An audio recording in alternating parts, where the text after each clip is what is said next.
Assalamualaikum warahmatullahi wabarakatuh. Waalaikumsalam warahmatullahi wabarakatuh. Ya, Waalaikumsalam warahmatullahi wabarakatuh. ini acara yang mendadak ya untuk kita, seperti ide membuat talkshow gitu, di mana nanti namanya adalah Alumni Talk, dan ini yang pertama.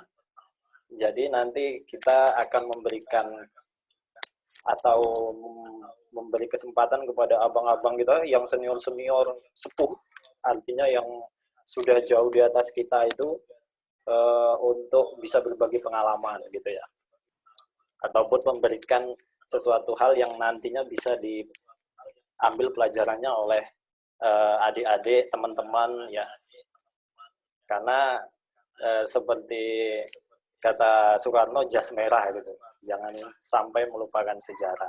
Kita ingin menggali pada hari ini kita ingin menggali dari abang kita. Narasumbernya adalah Bang Hasrudi Tanjung. Bang Hasrudi Tanjung ini dulu itu adalah pernah menjabat sebagai Sekjen IMM Fakultas Ekonomi UMSU pada tahun 95-96 ya.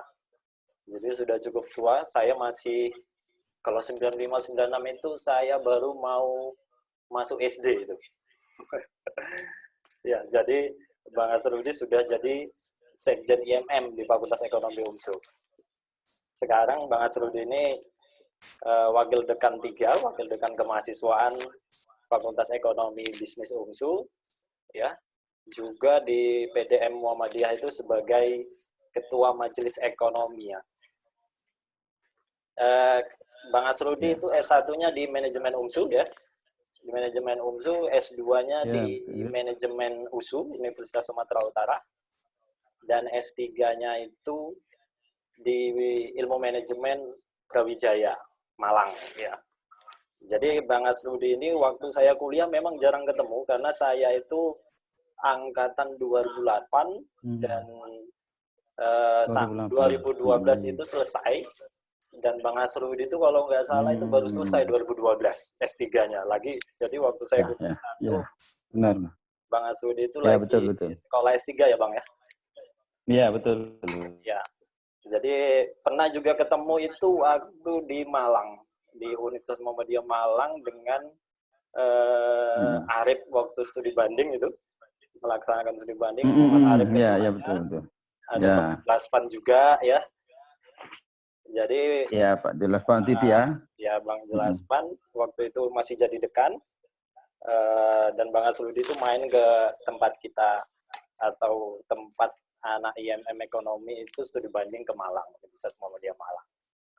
Ya oke. Itu pengenalan yang saya bisa paparkan mengenai Bang Hasrudi ini. Jadi Bang Hasrudi ini kalau apalagi adik-adik yang masih semangat ber-IMM, masih mahasiswa, dulu itu ternyata jadi sekjen kan gitu ya, pernah jadi sekjen senior kita.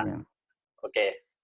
Nanti Bang Hasrudi akan memaparkan mengenai manajemen spiritual ini. Ini sangat penting di tengah kondisi COVID-19 ya, di dunia, Indonesia, dan bahkan di lingkungan terdekat kita gitu. Ya, silakan Bang Hasrudi, gimana ini tentang manajemen spiritual yang Abang mau sampaikan ke kita jadi motivasi untuk kita semua ya Bang. Oke, baik Rizky Yamdani, seluruh teman-teman yang alumni talk ini, semua memang serba dadakan karena memang kadang-kadang itulah, jadi kreativitas, inovasi itu muncul karena kita sedang terdesak, ya muncul ya. Ciri-ciri kita kelompok intelektual ya harus begitu kan. Nah, terima kasih, saya juga ucapkan tadi diskusinya sempat sama Rizky, Hafiz, sama Lupri. Jadi dalam waktu sekejap saja, insya Allah bisa, belum maksimal betul, tapi kita akan berbagi terusnya. Ada juga saya lihat Pak Adik tadi situ, Pak Adik Gunawan, ya bersama kita, kami sama-sama di Fakultas Ekonomi Bisnis, mencoba memberikan yang paling terbaik lah dari sisi kami untuk bisa membantu menjadikan mahasiswa kita menjadi mahasiswa yang unggul, cerdas, terpercaya. Materi yang sampaikan ini sebenarnya juga namanya materi aja tadi. Apa yang mau disampaikan? Akhirnya supaya Sharing-sharing lah. terlihat ada supaya ada terlihat kalimat manajemennya, maka dibuatlah manajemen spiritual. Nah, jadi kalau merujuk spiritualitas ini kan sebenarnya kalau istilah spiritualitas ini tidak mencakup arti Islam saja. Nah, jadi di luar itu juga bagian dari spiritualitas, asalkan dia memiliki semangat keyakinan keagamaan. Maka ada namanya Profesor Hendrik itu, dan dia sebagai seorang guru besar di Universitas Colorado itu, dia melakukan riset yang sangat panjang. Riset itu dilakukannya 25 tahun, sampai dia memunculkan satu buku yang namanya Corporate Mystic. Kita mengambil satu hasil penelitian itu, hasil wawancara yang panjang itu, dia katakan dia menemukan orang-orang yang para pemiliki spiritualitas sejati itu bukan di tempat-tempat ibadah, tapi dia menemukan orang-orang yang memiliki spiritualitas sejati itu di ruang-ruang rapat, di ruang-ruang rapat kantor. Nah, seperti apa wujudnya itu? Nah, karena mereka lebih kepada mencerminkan nilai-nilai yang diyakini oleh orang beragama. Nah, kalau di dalam kita tarik kepada kita Islam, orang yang beragama menurut Islam ini adalah orang yang pertama menjalankan syariat agamanya, menjalankan perintah-perintah Allah, menjauhi segala larangan-larangan Allah. Nah, itu yang diterapkan para eksekutif yang diteliti oleh profesor dari Colorado itu. Nah, ternyata itu adalah miliknya Islam, ya kan? Iya, betul. Islam itu seperti itu. Nah, menarik dalam kajian ini kemudian saya teringat surat Al-Imran ayat 190. Boleh kalau ada di sebelahnya ada Al-Quran, boleh dibuka Al-Quran langsung. Surat Al-Imran ayat 190. Nanti berlanjut ke 191, bahkan sampai 94 di penjelasannya.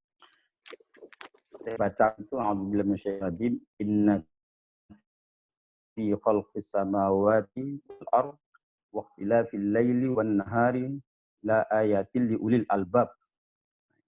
Sesungguhnya dalam penciptaan langit dan bumi dan silih bergantinya dan siang terdapat tanda-tanda bagi orang-orang yang berakal. Empat, ini menjadi acuan kita pada malam ini karena terlalu lelah juga kita menghitung angka-angka. Setiap hari lihat angka ini berapa ini, gimana ini. Akhirnya kita ada satu keresahan di dalam masyarakat. Saya berbicara dengan tetangga saya itu, ternyata diam-diam tetangga itu diam di rumah atau kurang senyum, ternyata cemas juga. Oh gitu ya, cemas ya, iya. Ya ternyata semua orang cemas. Semua cemas yang dipikirkan itu teringat anak, istri, teringat semuanya. Nah, maka saya berpikir, berdebat, apa itu orang ulul albab, orang yang berakal. Al-Quran sudah memberi definisi, dan kita tidak perlu tambahi dan kurangi definisi. Itu orang-orang yang mengingat Allah sambil berdiri, atau duduk, atau dalam keadaan berbaring. Itulah orang-orang yang disebut dengan ulul albab, orang-orang yang berpikir itu. Jadi orang yang sambil berdiri, duduk, dan dalam keadaan berbaring. Nah, jadi definisi kita kembali kepada Al-Quran. Kenapa kita harus kembali kepada Al-Quran? Karena Al-Quranlah menjadi sumber dari segala sumber kehidupan. Ya kan? Tanda-tanda orang-orang ulul albab itu nanti akan kita jelaskan bahwa ada 3 yang kita sebut tadi sebagai orang ulul albab, yang dalam kondisi dia berdiri, dalam kondisi dia duduk, dan dalam kondisi berbaring selalu mengingat Allah. Nah, kalau inilah kita yakinkan dalam kehidupan kita, maka akan mampu memberikan satu keyakinan di dalam diri kita bahwa hanya Allah lah satu-satunya zat yang harus kita sembah. Hanya Allah lah yang satu-satunya zat yang kita mintai pertolongan. Hanya Allah lah satu-satunya kita mintai perlindungan, dan hanya pada Allah lah satu-satunya zat yang kita mintai pemeliharaan. Misalnya. Iya kan? Apakah tanda-tanda ulul albab itu? Nah, itu pertama yang dianggap sebagai ulul albab di dalam Al-Quran surat 90 tadi, cirinya pertama bersungguh dalam mencari ilmu. Konteks ayat ini lebih memang dikedepankan adalah berhubungan dengan pengetahuan. Makna ayat ini lebih cenderung diarahkan, bahkan Rasul pun mengatakan demikian, bahkan para ahli-ahli dalam tafsir pun mengatakan demikian, bahwa konteks ayat ini adalah bukan kepada ibadahnya, tapi kepada bagaimana berpikir. Jadi bentuk dari pengembangan intelektual. Jadi di sana ada konteks pengembangan intelektual. Jadi sampai Hasan Al-Basri itu dia berkata gini, berpikir sejenak lebih baik daripada bangun sholat malam. Nah, artinya apa? Di dalam ayat ini orang yang dikaji itu adalah orang-orang yang banyak memahami tentang bagaimana mencari ilmu pengetahuan. Itu nanti bisa kita lihat di Quran surat ketiga ayat ke-7. Nanti boleh dicek nanti kalau ada Quran di sebelah, boleh langsung dicek. Bisa nanti melihat Quran surat ketiga ayat ke-7. Kemudian ciri-ciri ulul albab itu mampu memisahkan yang jelek dari yang baik. Ini dijelaskan di dalam Quran surat ke-5 ayat 100. Kemudian ketiga, kritis dalam mendengarkan pembicaraan, pandai dalam menimbang teori, proposisi, atau dalil yang dikemukakan orang lain. Ini nanti bisa merujuk kepada Quran surat ke-9 ayat 18. Nah, ciri yang keempat, bersedia menyampaikan ilmunya kepada orang memperbaiki masyarakatnya. Quran surah 14 ayat 52. 5, tidak takut kepada siapapun hanya kecuali kepada Allah. Quran surat kedua ayat 197 dan Quran surat kelima ayat 100 itu merupakan ciri-ciri dari ulul albab. Ulul albab adalah intelektual. Apa itu maksudnya? Yaitu rajin bangun tengah malam dan bersujud dan rukuk hanya kepada Allah. Dia merintih waktu dini hari, mengenai derita dan segala permohonan ampunan hanya kepada Allah. Nah, maka kita senantiasa diajarkan dalam menghadapi situasi hari ini yang ramai kita bicarakan pada ini, ada COVID-19 ini, perlulah kita melakukan pembenahan mentalitas keimanan kita.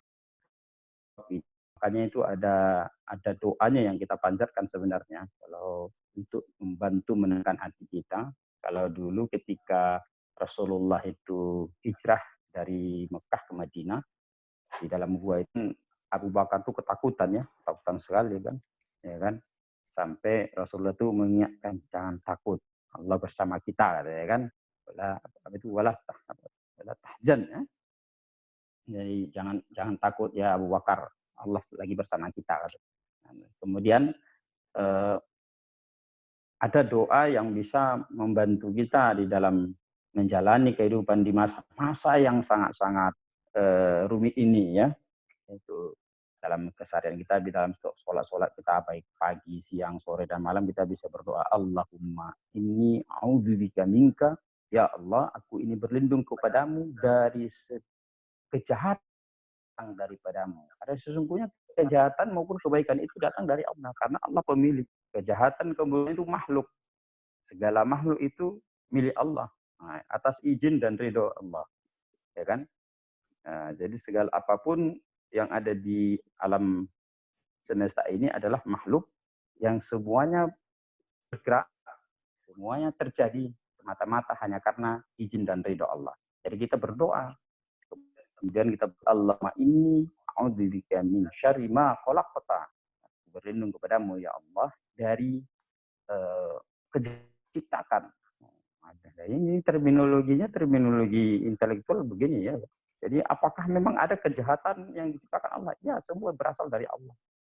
Semua berasal dari Allah. Bagi orang yang beriman, ini suatu ujian, cobaan dalam rangka menjadikan kita menjadi orang yang lebih beriman kepada Allah. Sesungguhnya Allah sangat rindu kepada kita karena Dia ingin kita merintih dalam doa-doa kita, memohon ampunan, memohon pertolongan. Itulah yang Allah senangi sebenarnya. Allah sangat senang itu. Maka diberikanlah sesuatu pada hari ini, sesuatu yang luar biasa. Ya, jujur atau tidak jujur kita mengakui, semua kita ini cemas. Apalagi di awal-awal pertama dulu ya. Awal pertama itu kita sangat-sangat cemas, sangat-sangat khawatir. Banyak hal akan terbayang di pikiran kita apa yang akan terjadi di kemudian hari. Tapi percayalah, segala sesuatu itu karena takdir Allah.